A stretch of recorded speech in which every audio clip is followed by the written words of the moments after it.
All right. How's it going? It's me. I'm back. It was not just a once off. It was not just a flash in the pan. It was not just a bad dream. This is episode 2 of Tony Campbell's Shit Show. And I got to say thank you so much. Thank you so much for this grassroots campaign to get my show on the top of the charts. So I'm just going to pour myself some coffee here.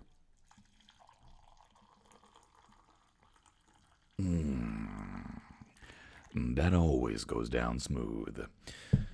If you ever see someone, I'm using a cafetiere here, because you may as well know. I'm using a French press. And I'm not just talking about pushing Pierre in the fucking Seine. No, I'm talking about a coffee utensil. If you ever see someone with a cafetiere, they've put their coffee granules in, they've put their hot water in, they've waited about 30 seconds, and then they are using every bit of force they have just to push it down. Hey, guys, let it stew. Huh? Like the baby out of Family Guy, let it stew. Huh? Just let it stew, guys. If you push it too hard now, it's not going to percolate. And my wife's the coffee snob. I'm just an accomplice, huh? We have fun. But thank you very much, guys, for your very kind words about the... Sorry, I just can't keep putting my mug down. It's going to make a sound. If you're looking for a real fucking mug, when you look in the mirror, you're mad. Here we are. Hopefully that won't make too much of a noise. Yeah, guys, thank you very much for reaching out and letting me know that you like the podcast. I had a lot of nice people saying a lot of nice things. I had people saying, hey, I didn't even see the toy show. I don't even know what a fucking toy is. And said that they enjoyed the show regardless. And, I obviously put it out on the Soush. But I wasn't saying things like, hey guys, please, can you, fucking let everyone know, and can you, this is the biggest humble brag coming here. No, but it wasn't something I was like, guys, love to see this get to the top of the charts. But just, it fucking did. It was up there with the greats. I almost had the chance to unsheath the two Johnnies from their top spot. Yeah. I ran out of analogies there. But it's nice to be in good company. Nice to see me up there with my peers. Blind Boy, he's a peer of mine. I hope I'm saying that in a in a smuggy way because obviously I hold him to great esteem. I'm not saying that like he's beneath me or any of these people are. We're all doing our thing, and it's a booming time for Irish comedy, just a very underrepresented one, But anyway, here we are, episode 2, the sophomore slump, huh? I'm gonna keep making those noises until you respond, huh? The sophomore slump. Got myself a pop filter, even though you weren't having to go last week, but I was conscious of the harsh P's. I tell you, it was like eating a roast that was 2 weeks old. Peas are very harsh. Peas are very harsh. No way, hang on, that's shite. It was like being bullied by frozen veg. The peas are very harsh. I am on fire today. So you're in luck. But the sophomore, the difficult second album, a lot of people were like, what is it? What even are you doing? Do you review things? Is that what you do? Are you just chatting shite for 30 minutes to 45? And I don't know. I suppose we're going to find out that organically together. But I do have to admit, because you were so sound, I did feel a lot of pressure for this episode. You can call this one Sam's Town, huh? You're not responding. if you want to consider the first one Hot Fuss, the first Killers album, well, you can call this one Sam's Town. Yeah?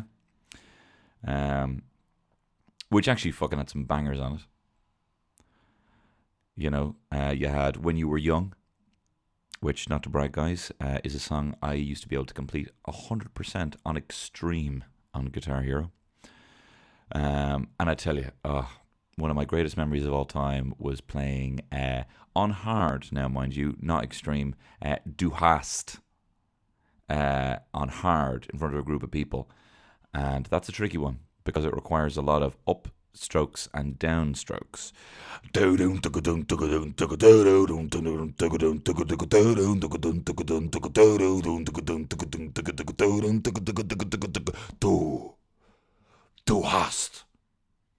hast mich.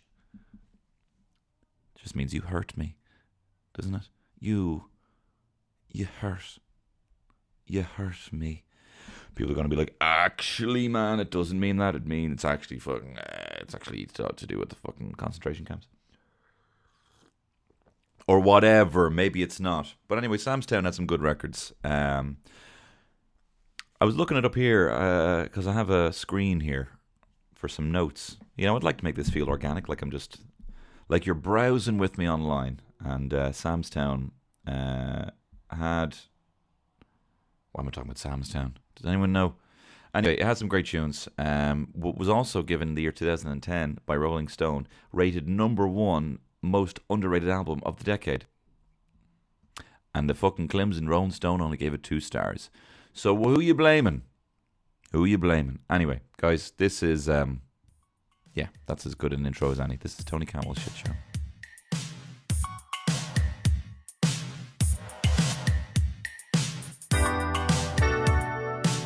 It's Tony Campbell's Shit Show.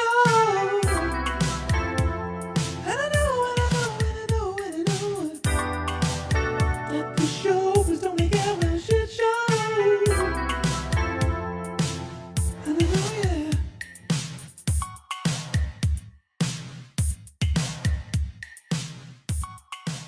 So come here to me. Have you got all your bits? Huh? Have you got all your bits, Daddy? Any spare bits going? Have you got all your bits? Have you been up and down? I tell you, I've been up and down the Grafton Quarter. I am exhausted. I had to get a rickshaw to the Lewis to a taxi home. I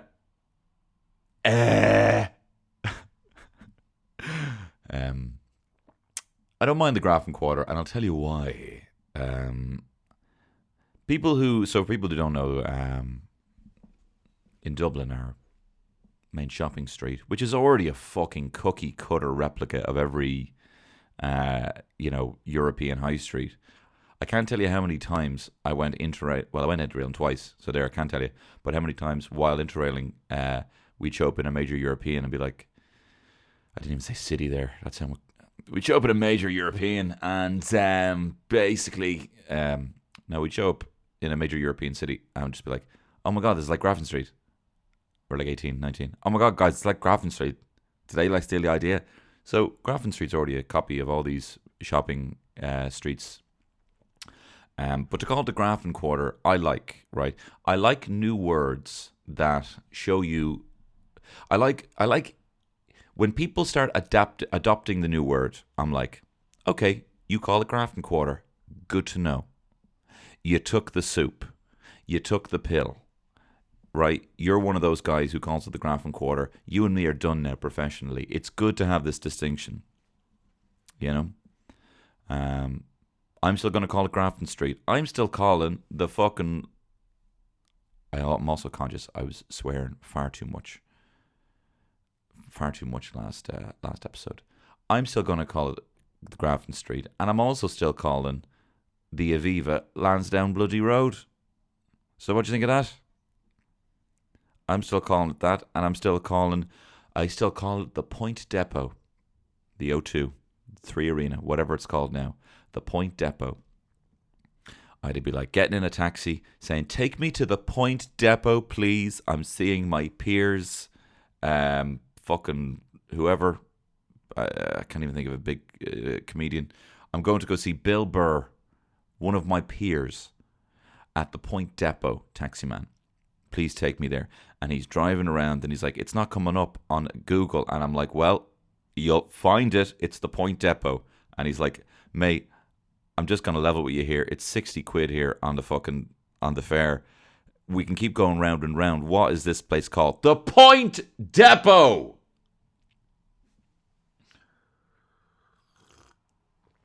I'll die before I call it the Three Arena. So I like the fact that we have people saying, but also whatever. It's a Grafton Quarter. It's also not that big of a deal. It's just a sign, And all those little streets that you can't name. I had one off Grafton Street. I know the other one off Grafton Street. Sorry, I don't know their names. It's all the Grafton Quarter, whatever, But I'm still going to call it Grafton Street. Oh, do you know that?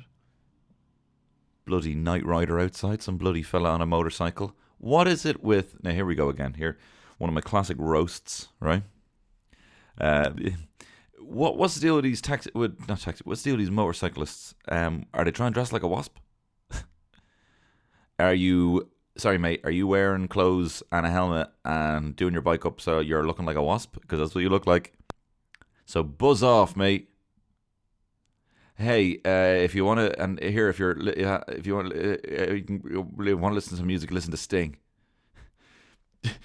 Hey, motorcycle guy, are you a wasp? And if you're listening to music, listen to Sting.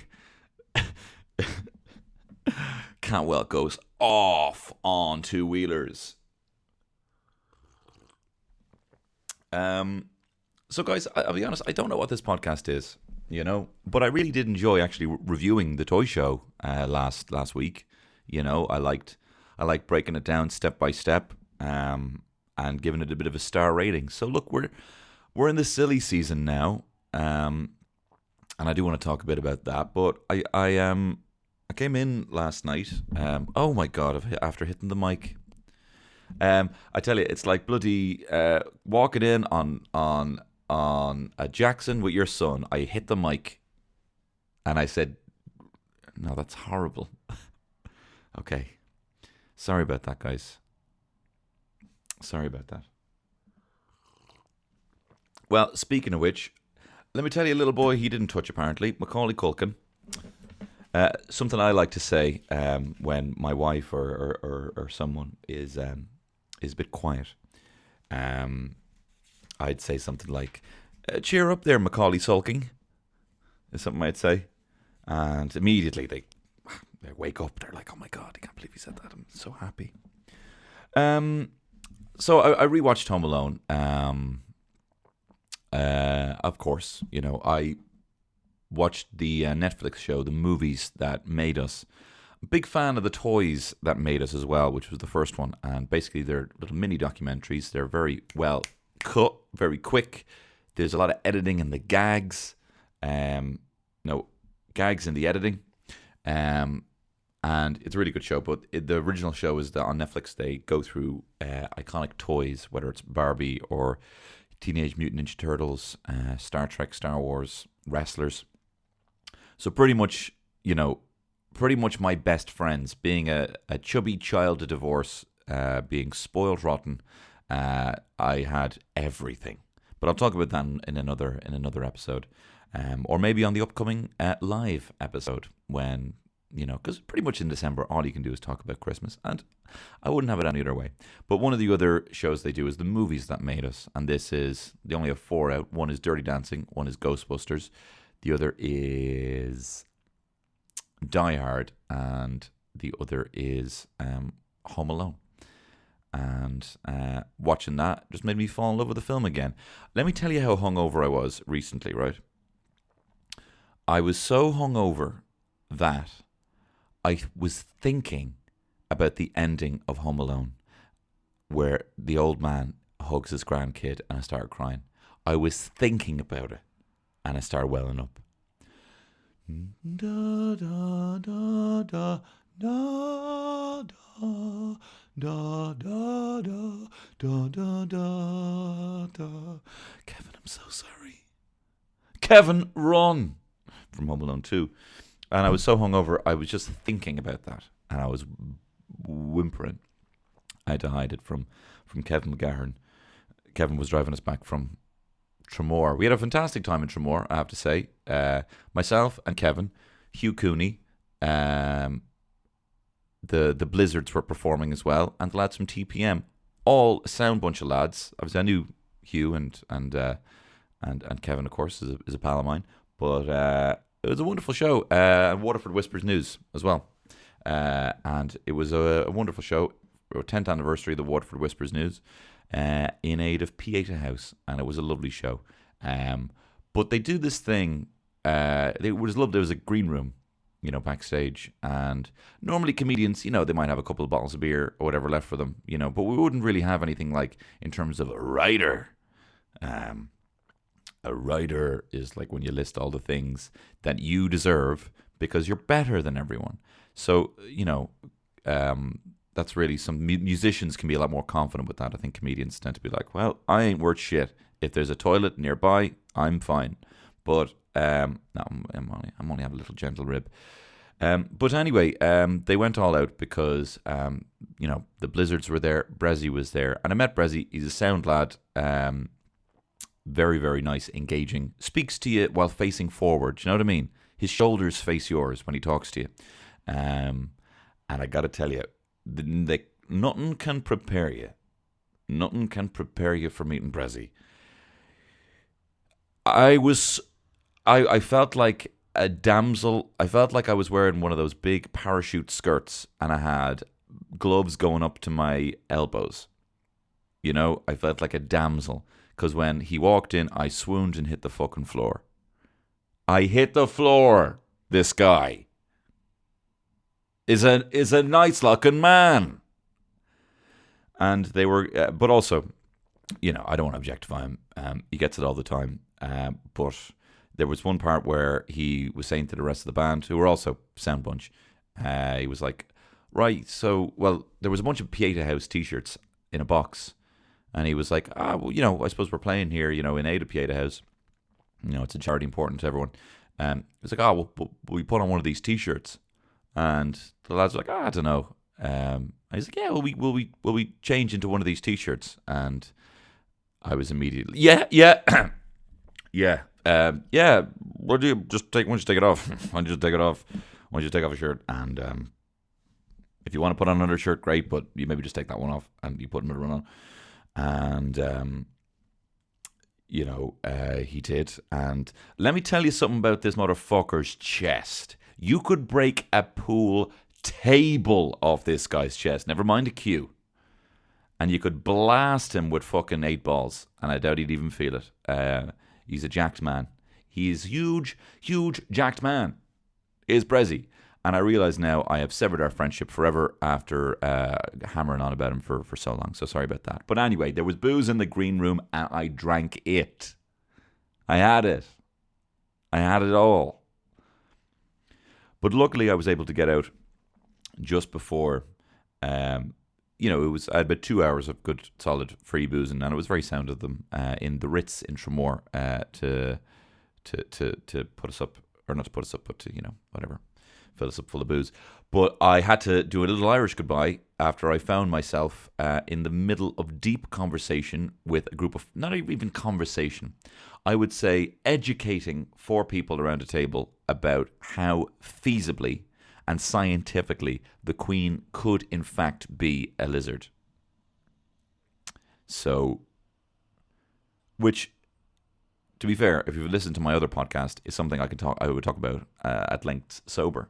And if you want a whole episode on that, I'd be happy to break down exactly what the Chitauri are, all about the interdimensional reptilian bloodlines, but I'm not talking about that now, right? We're not getting into it. But I was there educating and breaking down with potentially future employers, that the Queen... Anyway, I ended up then going back to the hotel, and before we left the hotel, the very nice receptionist, he was like, hey, just to let you know, this hotel closes at 12, but here's a little card, if you want to call that, and we'll let you back in.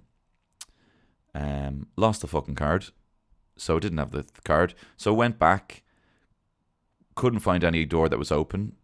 So I started fucking banging on the. I was banging on the door, and I was shouting through a little keyhole, like a tiny keyhole. And I was trying to like make my lips the size of the keyhole for maximum sound.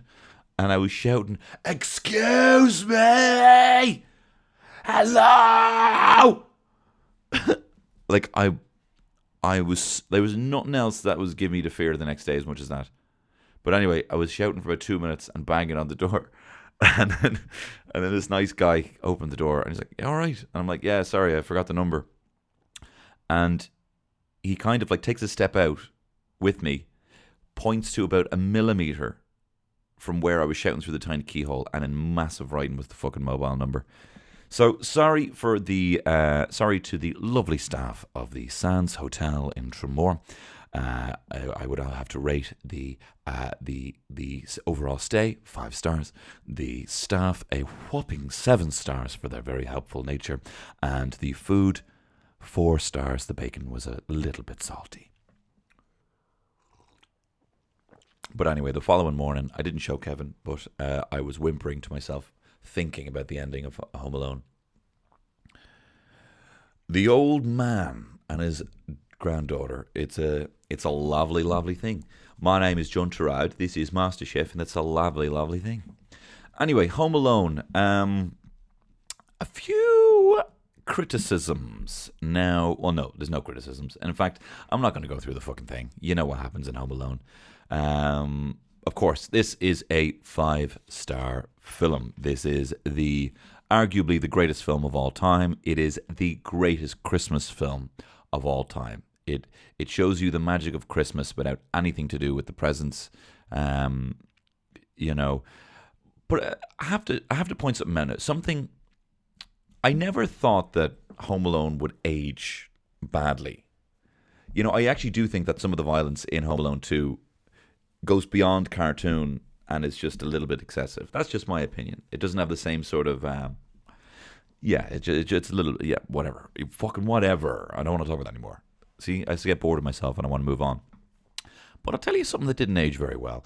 Kevin's father. We're talking about Peter McAllister, the father.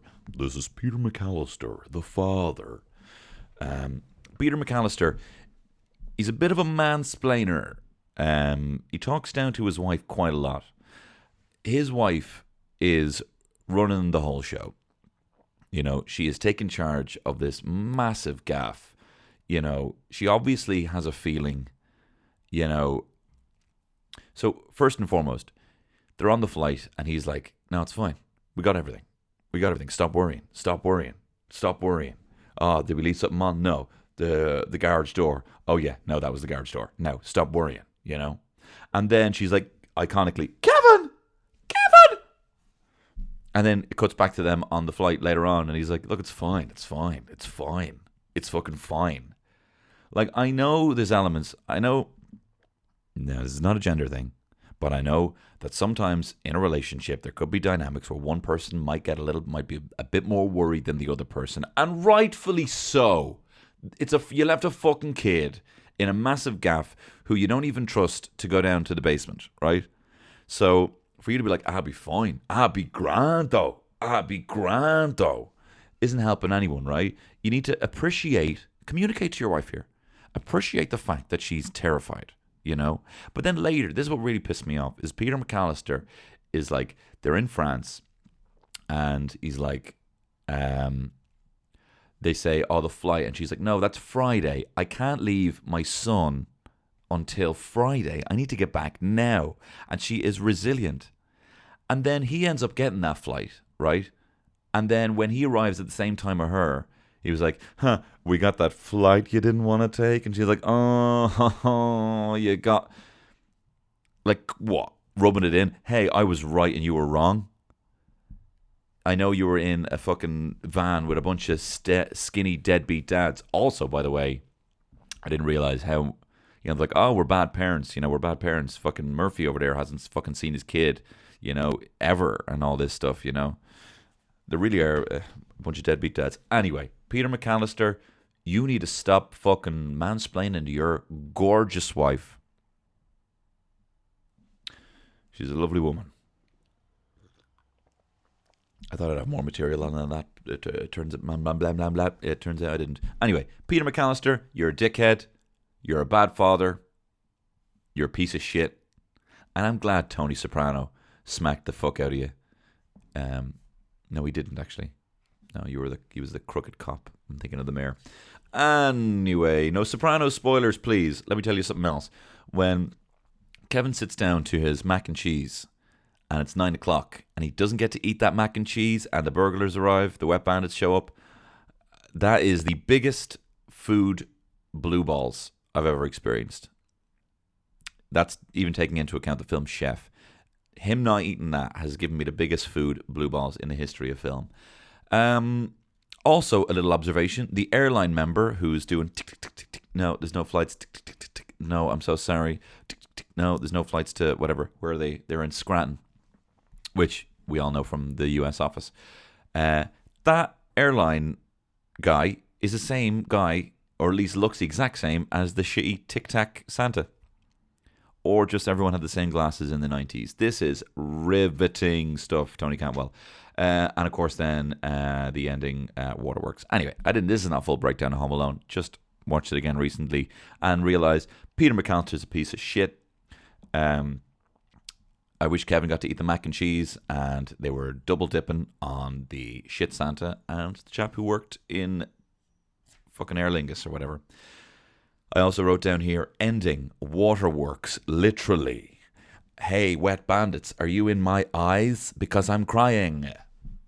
Home Alone, 5 stars. But I did watch a other Christmas classic, The Snowman. Now, because we have lost the sitting room, because people and families don't sit together and watch things, because people are watching streaming, which also, do you know what? I did radio before. Myself and Kevin did this thing in St. Patrick's Hospital where we were just doing the radio for an hour. And it is so high pressure for about 80 people listening total. And there's so many things you can't do. And I'm not going to say one's better than the other, but the reins that are on a medium that doesn't have the same reach is dumbfounding to me. You know, the idea that it's just so much pressure and you have to say this and you can't say that and there's so much not in your control and you have to just be... Now, it's a skill. Like, us two come from a kind of podcasting environment. We ended up finding ourselves just doing impressions of, hey, now it's Kevin and Tony, it's Tony and Kevin. And, you know, we had to be told by our lovely producer, Sarah, to, hey, why don't you just fucking calm down, you know? But anyway, what was I talking about? The Snowman. People don't sit down. I couldn't fathom a 18-year-old or 19-year-old sitting down to watch the 1982 classic animated film, The Snowman. Probably because the fucking animation in this thing is so bad, I personally believe that this generation of children can't even see it. I'd say they would look at this like a dog looks at the TV. You know when you point at a TV and you're like, look, another dog. Rascal, look, there's another dog in the telly. And he looks at the dog and he just like, what are you pointing at? I don't like, you know. I personally believe that US Americans couldn't even see The Snowman. But anyway, The Snowman, if you don't know, is this classic. It looks like it's done with colouring pencil about a lonely child who finds a snowman. And I had a few observations from it. One, I'm so glad that they have Bowie as the intro. Bowie comes out, and this is the only live action part. Bowie comes out from the attic and he was like, we spent all our summers by the sea and all our winters here. And I remember it was snowing and it was the most snow I'd ever seen. And I built a snowman and he gave me this scarf. And I mean a real one, a real snowman. And it was maybe just a freaky dream. And he takes out the scarf. And the snowman is on the scarf. This snowman is given merch. Right? He's given his own merch. Is he on tour? Imagine that. Hey, look, a load of pictures of me on it. I suppose it was a lovely memento. Anyway, the first thing I remember is kids getting dressed, getting ready to go out and play in the snow. And you see the kids' arse. And that's the thing you don't see much anymore these days. And, I want to say for good reason, but you remember the film The War of the Buttons? There's a scene in that where a bunch of lads, to scare off the other group of lads, stand on a big fucking dolman and shake their dicks at the other kids. And there is nothing, like, I'm sure the people who are into that sort of thing, for the wrong reason, fucking wore out their VHS copies of it. I'm so sorry. That's a horrible, I might even edit that out. But, there's a level of fucking innocence, whatever. The kid just has his arse out. The kid just has his dick out. He's not at the end of the day, when did it get so puritanical? This is another thing. No, I'm not getting into that. I was going, I was, no, I'm not getting into that. No, I'm not getting into that. Anyway, I'm not going to get into this too much anyway, but an observation is, you see the kid's arse and he puts his jeans on. The whole purpose of pants is that they are piss protectors for your jeans. That is the only purpose of a boxer. Speaking of which, you see the Joshua Ruiz match. Oh man, I had it fucking 10-2. Fucking Ruiz. Yeah, we were watching the boxing over the weekend, and I tell you, I was burning the ear off lads. And I wrote down something I said, and this is from something that I don't know at all. This is how you spot someone who doesn't know anything about boxing. I remember saying to someone, to a chap called Ryan, I said, tell you man, as important as it is to have Joshua as a role model for these kids, you got to think of what the people in Mexico, how they're getting behind Ruiz. Fucking shite talk. And I tell you, there was a bunch of lads in front of us. We were watching the match. It was fucking rammed. I'm never going out in Dublin on a Saturday ever again. And there was a bunch of lads in front of us. And these lads were tough boys. These lads were 90% neck. They had tight fades going all the way up from their arse to a little cap on the top of their heads. And they were drinking bottles. They were drinking bottle after bottle of Miller Genuine Draft. They were scooted! Siberia. These lads, they were drinking bottle after bottle of Coors Light. And obviously I was talking last week about how you can better maintain your pace if you're on the bottles and you're not on the pints. But these lads, they must have had about 16 bottles between the three of them. And one of the lads was at the bar, and I saw all of this because they were literally right in front of me. And this was a massive TV, and this chap's neck fucking covered the whole thing. But this lad went up to the bar to get a pint, or he accidentally bought a pint of Coors Light and gave it back to the lad. And he was like, no, I'm not drinking that. Get a bottle. Returned it. So this guy was clearly confident, you know what I mean? Confident with his mate to be like, do that for me now. And the other mate to be like, here, fucking exchange that now.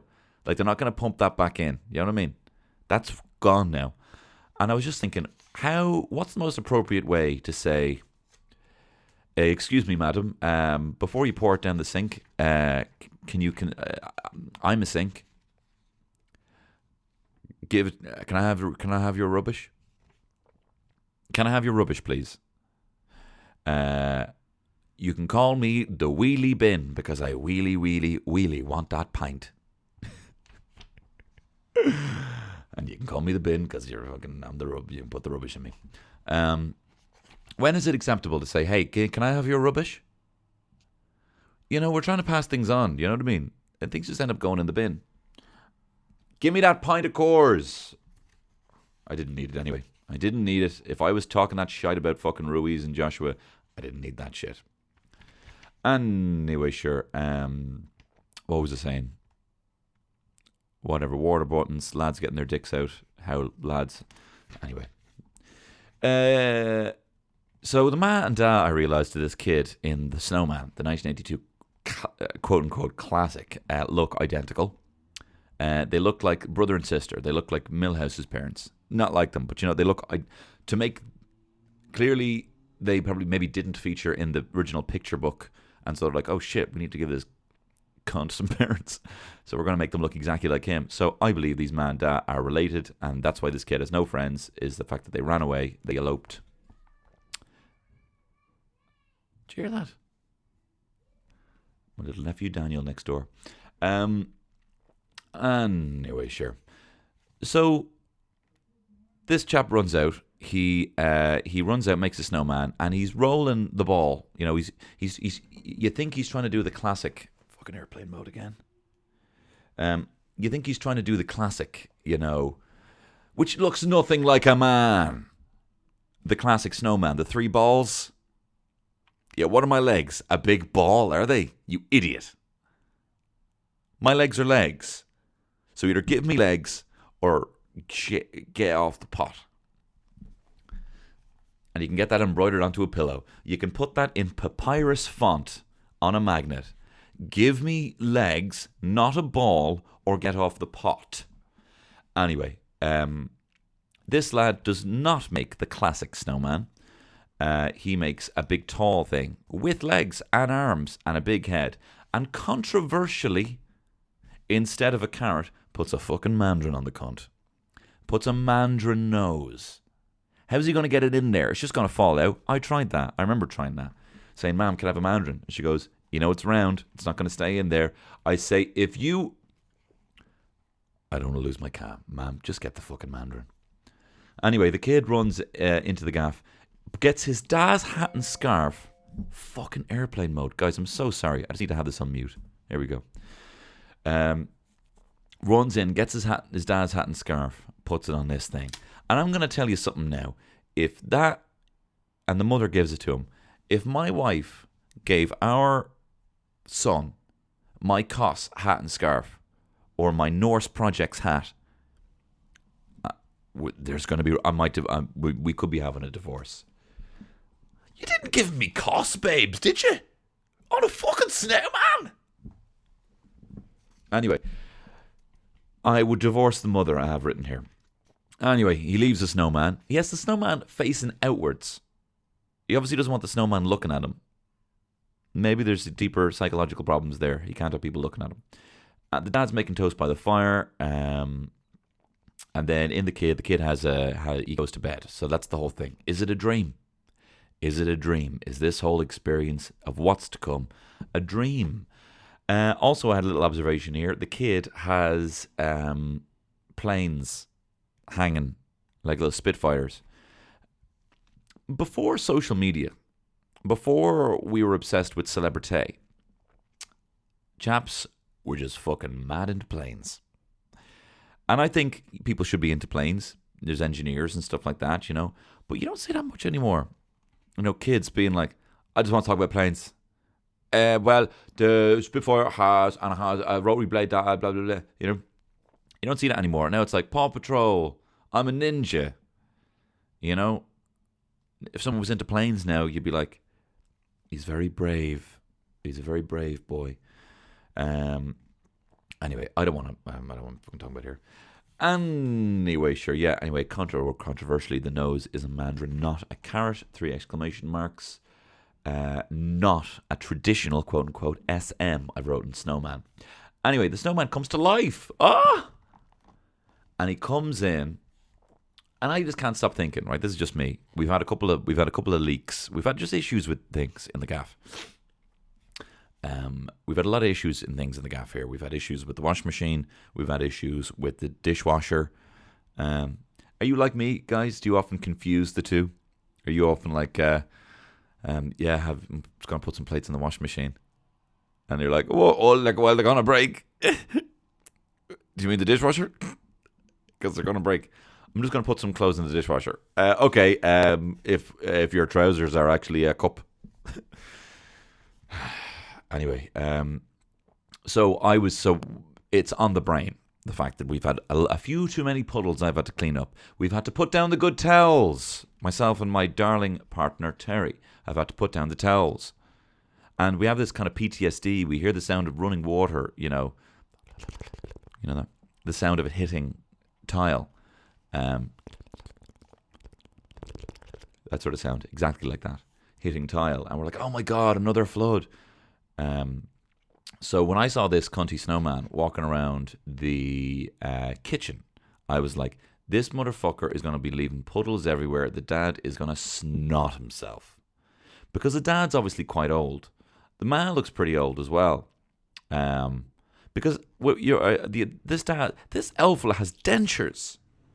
He's got a 7-year-old child. He's got dentures. Clearly he's been eating too much fucking toast by the fire. And apparently crisps are worse for you for your teeth than sweets. So there you have it. Anyway, so is this interesting? Is this interesting to anyone? Is this the worst piece of content? Right, we're already at 40 odd minutes. Okay. Anyway, the alpha has dentures, so he's obviously an old man. Maybe he eloped with his sister. Maybe he pulled a fucking Woody Allen. Anyway, that's a fucking horrible image. But anyway, I just kept thinking, this boy needs to be running around with a mop because this snowman is sopping up the kitchen. Anyway, he dances with the boy. The boy just wanted a friend, I wrote. And then I remember, this kid is meant to be David Bowie. It's meant to be David Bowie having a freaky dance with a snowman. And I remember he put in my dad's dentures, and I thought that was the greatest thing I'd ever seen. I mean, you're gonna come out with some you're gonna just be a crazy starman, aren't you? If this happened to you. But anyway, then the snowman and the kid, they have a little dance, they have a little boogie, and the kid gets on a bike. No, the snowman. So also the snowman, they go into the bedroom of the parents and they start dressing up in the dad's clothes. Obviously getting them really wet, ruining his Carhartts, ruining his Costs, ruining his Penguin menswear. Hashtag gifted. And the young fella just hangs him up again. Guy's going to go in there and be like, "Did me fucking Carhartt are soaking." And then he steals the guy's motorbike, goes on a joyride, starts chasing after a horse. And also, I wrote in here, hot take. Joyriders aren't bad. Now, I will say this. There needs to be a level of responsibility. But I often think I might have been considered a quote unquote good boy. Sorry, I had a burp there that was going for about 5 minutes. I might have been considered a quote unquote good boy because I grew up in a fairly good area, and I didn't really have. There was, fairly organised. It was kind of an estate, in Marino, and it was a nice area. There was no opportunity for any significant crime. There wasn't really many criminals going around, or there wasn't just people who had to resort to crime. But I know people who they would get a text on their phone, and the lads would be like, "Hey, we took this car. We're gonna go driving around. Do you want? We'll pick you up." So, but I never got those texts, and I never had anyone showing up outside my door. That doesn't make me a good boy. You know what I mean? I just didn't have the opportunity to do crime. It's not, I'm making a fucking, it's on. This isn't some brand new point here, but I'm just people who do these things are tempted to do them. They have the opportunity in front of them. It doesn't make you a fucking bad person, Where are the community centres? Anyway, but anyway, they return from joyriding on this old lad's bike, and then the classic. We're walking in the air. Do-do-do-do-do-do-da-da. Flying with the fucking kid. And this is where the animation gets really bad. It looks fucking shite. It looks really, really bad. It's all just this pencil stuff. If I honestly think if I showed it to a child, if I showed them fucking, I don't need to be swearing so much. If I showed them Big Hero 6 and showed them this, they'd watch for about 5 minutes and be like, right, when is the movie starting? I'm talking about kids. They're flying. Guys, they're flying. And also, I'm very good with my years. I know when things come out, right? I know when films come out. Throw a film at me, I bet you I can get the year. But this came out. The Snowman was on ITV, I think. I think it debuted on ITV, or maybe it was BBC. But anyway, it used to be on ITV, UTV here. And I know what you're thinking. Fucking tan, it's UTV, you fucking Clem. Anyway, the 26th of December, 1982, The Snowman was released. The same exact day as the film E.T. Is that... Sorry, what a coincidence. Was there a bit of corporate espionage going where the boys in fucking Amblin in BBC checking out, hey, they're doing a Flying Boy, let's do a Flying Boy. Isn't that mad? 2 iconic Flying Boy scenes on the exact same day. Isn't that mad? I think that's mad. I tell you, you couldn't move for the Flying Boys that day. It was December, the 26th of December. There was loads of flying boys. Ha, ha, ha, hey, hey. Say, do you remember? Hey, hey. Flying Boy December. E.T. The Snowman had a flying boy. I also wrote down Welsh boys. Why are Welsh boys so good at singing? Hey, Doctor, I feel like I'm a Welsh singer. Is that strange? It's not unusual. It's a joke I read yesterday. Anyway, I need to ramp this up here. Snow People and Santa. He arrives in the North Pole. Santa is fucking jacked. He's got hands like shovels. He immediately hugs Santa. This... I don't like people's... No, sorry. I don't even know what fucking side of the fence on this am I. Should people trust more, or should we be more afraid of people? We should trust more. We should expect the fact that most people aren't pedophiles, and that, you should just be able to hug Santa. Anyway, the snowmen are boozing. And young Bowie is being passed around like a fucking pass the parcel of snowmen. One of the snowmen has one of the iconic Chinese hats, the classic lampshade. And I wonder if that's where Bowie came up with China Girl. He was like, oh, I like him. And I said, oh, Snowman, just you shut your mouth. She's saying, shh. Anyway, Bowie gets a present from Santa, which, if you will recall, at the top of the film, The Snowman, Bowie actually said that he got this from the Snowman. Sorry, Santa actually gave it to him. And get this, yeah? When he opens the present, on the label, the name James is on it. So, Bowie, I think you've been telling me a couple of tall tales. I don't think this happened to you at all. I wrote down here, it completely took me out of it, seeing the name James on that. Maybe it was very quick. I did try and pause it. Maybe it said Jones, and David Bowie's real name is Davy Jones. But he couldn't go by that name because that was the name of the guy from the Monkees.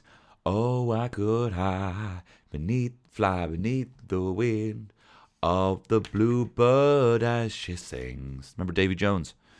Anyway, he walks in. They return home. He walks in. And Snowman gives him a wave. And Bowie is like... He feels like there's something's not right. And he runs back out, gives the Snowman one last hug. The next morning he wakes up, is blinded by the sun, and sees the melted corpse of his best friend, his only friend. And the sad music plays again. Because Walking in the Air is a sad song. Like... You're flying around up there miserable, and your hand's frozen because you're holding this big fucking frosty prick's hand. Anyway, and I wrote down here at the end, that's what life is. A good thing till it's not. 4 stars. So there you have it. My synopsis of The Snowman. needs a bit of an upgrade. Needs CGI with the voice of Mark Ruffalo as the Snowman. So guys, I will be doing a couple of more of, we're going to be in the silly season. We're going to be talking bad presents. We're going to be talking Christmas cracker jokes. We have everything to talk about and more here on Tony Cantwell's Shit Show. And I will see you again. Oh, sorry, forgot to put this in. Guys, got a couple of dates. Hey, are you on Tinder? Because I got a couple of dates. Hey, are you in Morocco market? Because I've got a load of dates. Anyway, guys, stop saying guys and girls, and those who don't assign gender. I will be doing some comedy. I am going on my first Irish tour, Pure Graw tour, from that iconic video I did that everyone's already forgotten. So on February 8th, I will be in Galway at the Town Hall Theatre there. That may in fact be sold out, but great news, guys, there's another one on sale for February 9th in Galway. And then February 13th in Cork, Cypress Avenue. I believe there's tickets still available for that. Limerick in Dolan's there on February 20th. Can't wait to play. Then February 22nd in Howth in the Abbey Tavern in Howth. Then on March 14th in Ratoath, the venue there in Ratoath. March 21st, Spirit Store in Dundalk. March 27th, the Driocht in Blanche. And potentially be another Dublin date there. There is 2 Sugar Club shows there. I believe the 25th and 26th. And they are currently sold out. Also, December 17th, Tony Cantwell Shit Show Live I'm saying it, sold out. Thank you very much for people who bought tickets. Really sound of you. I'll also be performing in Bray as part of the Bray Comedy Festival, doing my Pure Graw show there. And I'd love if you'd come. And it's a great present for Christmas. And I love you. And as Louis Walsh says, whenever he sees someone who's not particularly attractive, who's performing very poorly on X Factor, but he wants to say something nice. And guys, they love you. And I love you too. So I'll see you next week. Bye-bye.